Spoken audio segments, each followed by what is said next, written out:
And we begin this Sunday morning with this upcoming week's debt ceiling negotiations. The Speaker of the House, Kevin McCarthy, and House Republicans unveiling a plan to raise the debt ceiling while cutting spending, with hopes of getting a vote by this upcoming Thursday or Friday in the House. Right now, the national debt is at $31.7 trillion, with interest alone on that debt of more than $500 billion.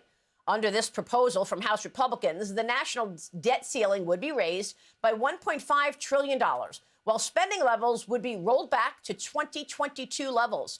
The bill would also impose a 1% cap on future spending, claw back unused COVID-19 money, cancel IRS funding for new staff, and repeal green tax credits from the Inflation Reduction Act. President Biden did not have a serious response to the plan. Instead, he attacked what he called MAGA Republicans, saying that any spending cuts attached to the increase in the debt ceiling is a non-starter. Folks, here's what's really dangerous. MAGA Republicans in Congress are threatening to default on the national debt, the debt that took 230 years to accumulate overall, unless we do what they say. They say they're going to default unless I agree to all these wacko notions they have. Default would be worse than totally irresponsible. Joining me right now in this Sunday Morning Futures exclusive is the House Speaker, California Congressman Kevin McCarthy. Mr. Speaker, it's great to have you this morning. Welcome. Well, thank you for having me back on the show, Maria. Well, you heard the president. He called you MAGA Republican extremism. He said these ideas are wacko. Did you threaten to allow the nation to default? No, we're the only ones in Washington that are actually putting a responsible plan out that will raise the debt limit. Think about it, for more than 80 days it's been since I sat down with the president on February 1st to negotiate, to work through this, and he's ignored it. But I'm beginning to wonder about his thoughts. Think about what he's saying. When we say limit, save, and grow, when we limit the future spending of Congress, that's an idea by Senator Manchin to go at 1%. We're saying to save people's money to go back what we were spending just 4 months ago. What we're also saying is claw back that COVID money that was appropriated but sat there for 2 years and wasn't used. He actually signed the law that says the pandemic's over. Then when we talk about work requirements, Senator Biden voted for them. And just a couple weeks ago, when the Democrats had a very large victory in Wisconsin, they won the state Supreme Court, they passed work requirements on welfare by 82%. So does he consider his own party wacko and MAGA as well? I'm beginning to wonder about the words that he says and the thoughts that he's using, because the idea that he won't even negotiate for more than 80 days, he is now putting the country in default. We're the only ones being responsible and sensible about this. Do you feel that you have the votes? Here's what Larry Lindsay writes from the Lindsay Group. Biden does have some unlikely allies. A handful of House Republicans are withholding support from the McCarthy plan. McCarthy has only a 5-seat majority, so you need almost every vote. Do you have the votes to pass this in the House this upcoming week? Maria, we do have a very small majority, only 5 seats, one of the smallest we've ever had. But I cannot imagine someone in our conference that would want to go along with Biden's reckless spending. This is responsible. This is something that we have sat down for months, that everybody's had input in. It's not where everybody gets 100% of what they want. But when we send this to the Senate, we're showing that, yes, we're able to raise the debt ceiling into the next year. But what we're doing is we're being responsible fiscally and bringing our house back in order. It doesn't solve all of our problems, but it gets us on the right path. And this gets us to the negotiating table just as government and America expects us to do. So do you feel that you can hold a vote this upcoming week? What are your plans? We will hold a vote this week, and we will pass it, and we will send it to the Senate. And for more than 80 days, where the president has ignored us, called people names for things that he even voted for himself, makes no sense or logic to it. I think as president and the leader of the free world, this is one of the problems we have challenges around this country and around the world. He needs to show leadership and come to the negotiating table instead of put us in default. This is risky what he's doing. He's threatening the markets. Think of his ideas. In the next month, if you actually have good credit, you pay more. Yeah. If you have bad credit, you get a discount. Who believes in these type of ideas? This goes against everything what America was created upon, that if you work hard, you can succeed. And that's the difference. Come to the table, negotiate, and do what is right.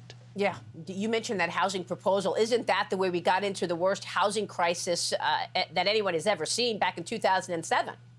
Maria, mark my words, when we look to the future and there's a new housing crisis and there's a new default, it is his actions, but it goes to something much deeper. It's a socialist belief that you reward bad behavior. So what does it tell the American public? First of all, there's no consequences for crime anymore. Secondly, you know what? Don't pay your bills because you get rewarded. Third, don't pay back your student loans even though you signed the paper and you said you would do it because you wanted an education. Somebody else will pay that for you. It takes away the work ethic in America. And for the idea for the president to think that's a wacko idea, no, that's an idea that built this country and made us stronger. Yeah, it's a great point. And to be fair, you have many Democrats actually encouraging the president to sit down with you and negotiate. The strongest criticism came from Joe Manchin of West Virginia, who said, while it is reasonable to sincerely disagree with any specific debt ceiling approach, we will achieve a historic default if President Biden continues to refuse even to negotiate. So you, just to be clear, you have not heard a response from this president based on after your plan. No, we're the only one that has a plan out there. And you know what's interesting? It's only human nature. When you want to avoid somebody to talk about something, you're afraid. You're not just afraid, but you know you've done something wrong. This is a president that has ignored one of the greatest crises we have before us, our fiscal problem. Every nation, every great nation has collapsed when they've overextended themselves. In the next 10 years, we will now spend $10.5 trillion just on interest. From 1940 and today, we've only spent $9 trillion. That means 17.5% of everything the taxpayer goes in is just going to pay interest on the debt. He weakens us, makes us more dependent on China. His overspending, he wants to spend more money than we spent during COVID. He added $6 trillion. That's where inflation was created. So he's creating inflation, making us dependent upon China, and then he's jeopardizing Medicare and Social Security. Because for the first time in a 10-year window, not just a highway trust fund, but Medicare and Social Security becomes insolvent, so it automatically gets cut. This rests upon his feet, not because he made a bad decision. The real decision is he's afraid to even negotiate. Yeah, I can't believe that the leader of the free world, and to choose the words, it makes me begin to wonder about what his thoughts are. What do you mean? I mean, who would go out and think an idea is wacko? It's something that he actually supported. Or Manchin says limit government of 1% growth. Every household, a debt ceiling is like giving your child a credit card and you hit the limit. Would you automatically just raise the limit, or would you first look at how they spent their money? We're raising the limit responsibly, but we're looking at our fiscal house and curving the waste, limiting the growth in the future, saving us taxpayer money, but also growing the economy by making us energy independent and getting us cutting red tape so we can build things in America. We could build those roads. But how realistic is it to have a 1% cap for the next 10 years using fiscal year 2022 spending baseline for 10 years, only a 1% nominal increase every year? I mean, it sounds like a good concept, but for 10 years? And the other issue I want to ask you about is raising the debt ceiling only until next March. Do you really want to go through this whole process again next March during an election year, or are those two ideas negotiating chips on your part? It's ability to negotiate. If the president wants to sit at a table and find a way that we can take the debt ceiling further and make other savings, I'm open to that. This isn't predetermined what has to happen, but right now the Republicans are the only responsible ones who are looking at the future of what the debt ceiling, looking at our fiscal house, and getting that in order. In 2011, we had a spending cap put in, and it saved us trillions of dollars. Do you know, when Republicans were in power for those 8 years, do you know how much discretionary spending went up? Not $1. We went down $10 billion, and we grew. You know what happens here is we have more money coming in to government than at any time in history. 20% of our GDP, when the 50-year average is 17. Our problem is when the Democrats took over, they increased spending and brought us inflation. They are spending at more than 23% of GDP, and the 50-year average is 21. He's taking us to 25. That is a sign that we saw in Venezuela, and he's leading the same way. Wow. So you're going to have this vote this week, and you're expecting to pass it. You're also doing a Congressional Review Act with regards to China and the president's plans to get solar panels into America. Tell me about that. What is the problem with the president's plan on solar panels? Because it feels to many of us that this climate change agenda is sending all of the business to China.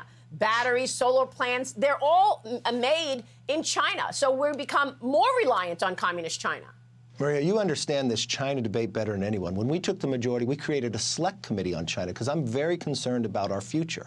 What the president has done is not just about solar panels, it's anything to do with China. The dependency that he continues to push us, especially in the energy field. But right now, he just expanded the amount of money that government will subsidize for new renewable energy. But these solar panels are made in China. We block the ability for them to come, so now China's sending to other countries. You know what the president did? He lifted it and now allows China to send it to other countries, dump on the market, will go after American businesses. And you know what's economy is going to get stimulated? China, by using American taxpayers. That is what's wrong. That's why we have to be at the negotiating table, and that's why we have to change that. And Goldman Sachs just came out and said their plan that they put forth is going to cost us 3 times as much. So the Chinese economy is going to grow 3 times as much as they planned before because it's you, the American taxpayer, paying for it and subsidizing it because his president allowed it. We're going to repeal that.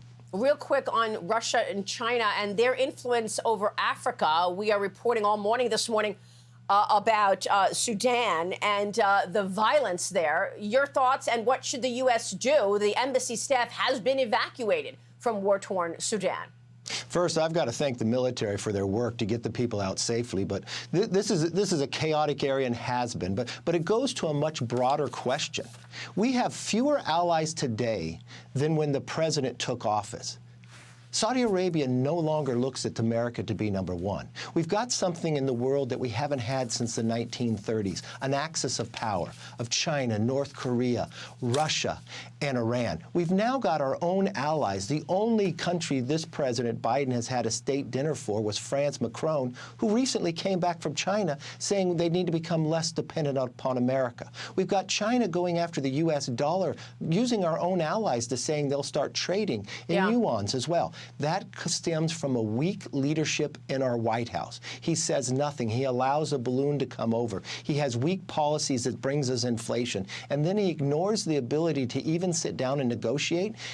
He pulled us out of Afghanistan without listening to our without listening to our military. We're finding it in our hearings alone. That has weakened America in the stance, and we've watched it time and again. You know, Secretary Gates was right when he said long before this president took office, every foreign policy this president has made for the last 40 years has been wrong, and he's proving it, but he's making us weaker, and we can't sustain that much longer. Well, Congressman, look, after you pass this bill, it goes to the Senate. What are your expectations for the Senate? And your approval ratings are up, certainly among Republicans and both sides. Congrats on that, on keeping these promises in terms of foreign policy. I know you're headed to Israel at the end of the week as well. But real quick, your expectations for the Senate on this debt deal.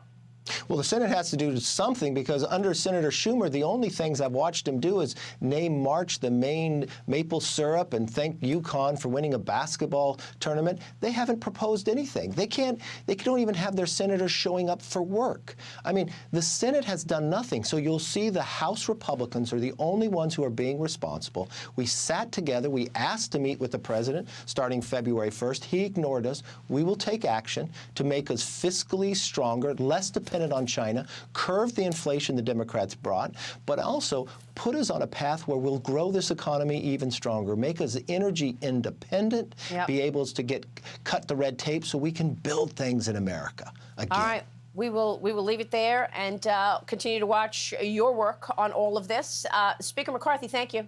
I'm Steve Doocy. I'm Brian Kilmeade. And I'm Ainsley Earhart. And click here to subscribe to the Fox News YouTube page to catch our hottest interviews and most compelling analysis.